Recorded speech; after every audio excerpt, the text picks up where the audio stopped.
Last week, automobile companies across the world were sent into a dizzy as China started restricting supplies of rare earth minerals. These are not your everyday commodities. They are critical raw materials like neodymium, praseodymium, and dysprosium. These minerals are essential for high-performance magnets used in electrical vehicle motors, missile guidance systems, and wind turbine generators. China, which controls more than 85% of the global refining capacity for rare earths, now holds a knife to the throat of modern industry. For automakers and defense suppliers from Detroit to Stuttgart, this is not just a supply chain problem, it's a strategic crisis. If you're interested in how policies shape industries and what this means for your finance, don't forget to subscribe to the channel. You can also join our Telegram group where we break down developments like these in real time. And if you're considering a professional path in finance, enroll in our NISM 10th course. Details in the description. Now, some have interpreted China's move as a retaliation for the Trump-era trade wars and the ongoing American attempts to reshore manufacturing. But regardless of what triggered it, one thing is clear. China is not interested in being a passive participant in the global order. It is the world's factory and it intends to defend that status, not through ideology, but through hard-nosed industrial policy. How did we arrive at a world where no country can manufacture a car or a fighter jet or a smartphone without looking to China? Why did countries like the United States and Germany, once industrial powerhouses, cede ground in sector after sector? Why is India, despite its demographic and consumption advantage, still on the fringes of the global manufacturing value chain? Well, the answer lies in a four-word phrase that quietly changed the world. Made in China 2025. Now, don't confuse this with the labels under your chargers or toy boxes. Made in China 2025 was not a marketing slogan. It was a coordinated, state-backed industrial strategy launched by the Chinese government in 2015. It outlined a decade-long plan to make China a global leader in 10 key high-tech sectors that would form the backbone of not just the manufacturing economy, but of modern civilization itself. This strategy did not appear in a vacuum. China's industrial policy has evolved over decades, from a phase of opening up in the 2000s that welcomed foreign capital and know-how to a more assertive, targeted industrial framework post-2008, and finally to a nationalistic, security-driven industrial regime post-2015. Made in China 2025 represented a shift from horizontal economic support to vertical sector-specific control. It was not just about building domestic champions, it was about replacing foreign incumbents, localizing technology, and using tools like tax credits, government guidance funds, and credit channeling to construct industrial dominance.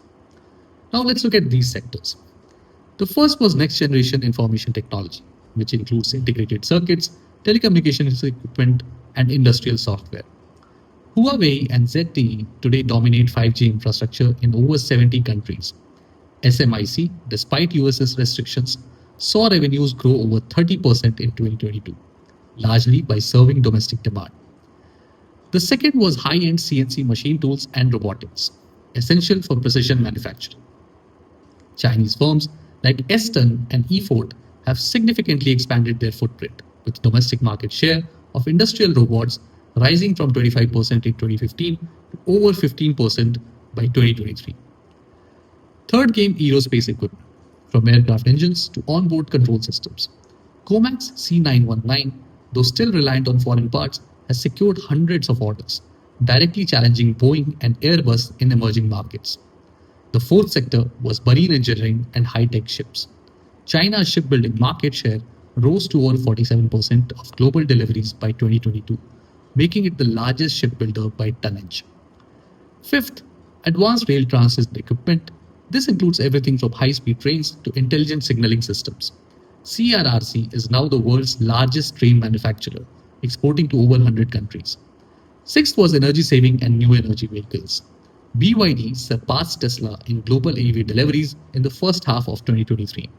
With over 1.2 million units sold, CATL, a battery manufacturer, holds over 35% global market share in EV batteries. Seventh, power generation and grid equipment, especially smart grids and ultra-high voltage transmission systems. State Grid and TBEA have become key infrastructure exporters in Asia and Africa. Eighth, agricultural equipment, tractors, harvesters, and seeders. YTO and Photon are gaining regional dominance, helped by joint ventures with Western OEMs. Ninth was new materials, carbon fiber, graphene, high performance alloys. China now produces 52% of global carbon fiber and leads in the industrial scaling of graphene, with firms like Jinghe New Material and Sinosteel pushing production volumes. And finally, biomedicine and high performance medical devices. Mindray and United Imaging are not just domestic leaders, they are exporting to over 110 countries, and their global revenues have grown by over 25% CAGR since 2018. Made in China 2025 was not just a wish list, it had hard targets. 40% domestic market share in core components by 2020 and 70% by 2025. And these targets were not aspirational. They were enforced through a mix of incentives, barriers, and institutional muscle. The Chinese state deployed tax breaks, low interest loans, state guided funds, joint venture mandates, and local content requirements. It backed national champions and funded their global ambitions. The aim was not just self reliance but dominance. To give you a sense of scale, by 2020, state investment through guidance funds had risen fivefold. R&D tax benefits grew at 29% annually. The number of companies benefiting from additional tax deductions quadrupled. This was not a scattershot subsidy bonanza. It was targeted capital deployment. And it worked. Today, China does not just make your smartphone. It makes the chip inside it, the battery that powers it, the tower that connects it, and increasingly, the software that runs it. It controls 60% of global EV production, over 80% of solar panel components, and nearly 70% of global telecom gear supply chains. In many of these sectors, the world is no longer just importing from China, it is dependent on it. Now, this was not inevitable. Other countries had the same raw data, but they lacked the long term coordination and stomach for strategic patience. Western democracies, for all their strengths, think in electoral cycles. China thinks in generational arcs. While the US was debating tax cuts and identity politics, Beijing was laying down industrial corridors, building logistical parks, and rewriting procurement rules to favor domestic producers. It would be dishonest to paint a picture of China as invincible. There are cracks. Overcapacity is rampant in sectors like steel and solar. Local governments have wasted billions on failed ventures. Productivity growth has slowed, and dependence on US technology in areas like advanced semiconductors still persists. But even with all these flaws, the system has delivered industrial outcomes at a scale that no democracy has matched in recent history. And this brings us to India. Can we do something similar? Well, let's go through the checklist. First, what is doable in the short term?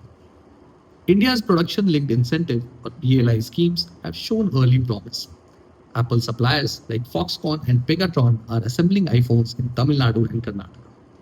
Ola Electric and Ather are expanding EV penetration, and we have built out a robust digital infrastructure UPI, Aadhaar, GST, which lowers transaction costs and enables smoother logistics.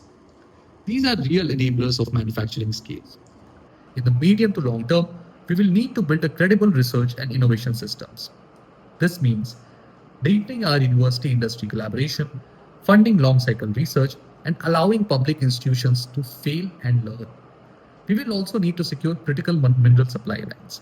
This could mean strategic tie-ups with African nations for lithium, cobalt, and rare earths. And we must invest in people.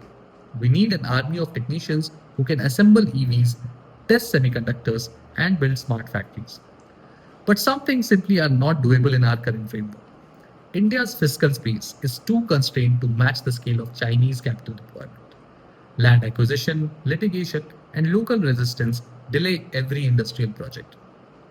And unlike China, we can't marshal credit through a state dominated banking system to fund politically important industries.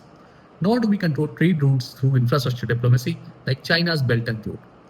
So, can India replicate Made in China 2025? Well, not exactly. But can we build our own version tailored to our strengths? Absolutely. It'll take a mix of pragmatism, political will, and institutional patience. What we must avoid is nostalgia and fatalism. The world has changed, and we must now play the game that is on the table. If we do not think seriously about industrial strategy today, we will wake up a decade from now in the same position, dependent, sidelined, and reactive. If this breakdown made sense to you, consider subscribing to the channel. Join our Telegram group for real time discussions on economics, markets, and financial careers. And if you are looking to start your own journey in finance, enroll in our NISM 10th A course. We are building not just professionals, but a new way of looking at India's economic future.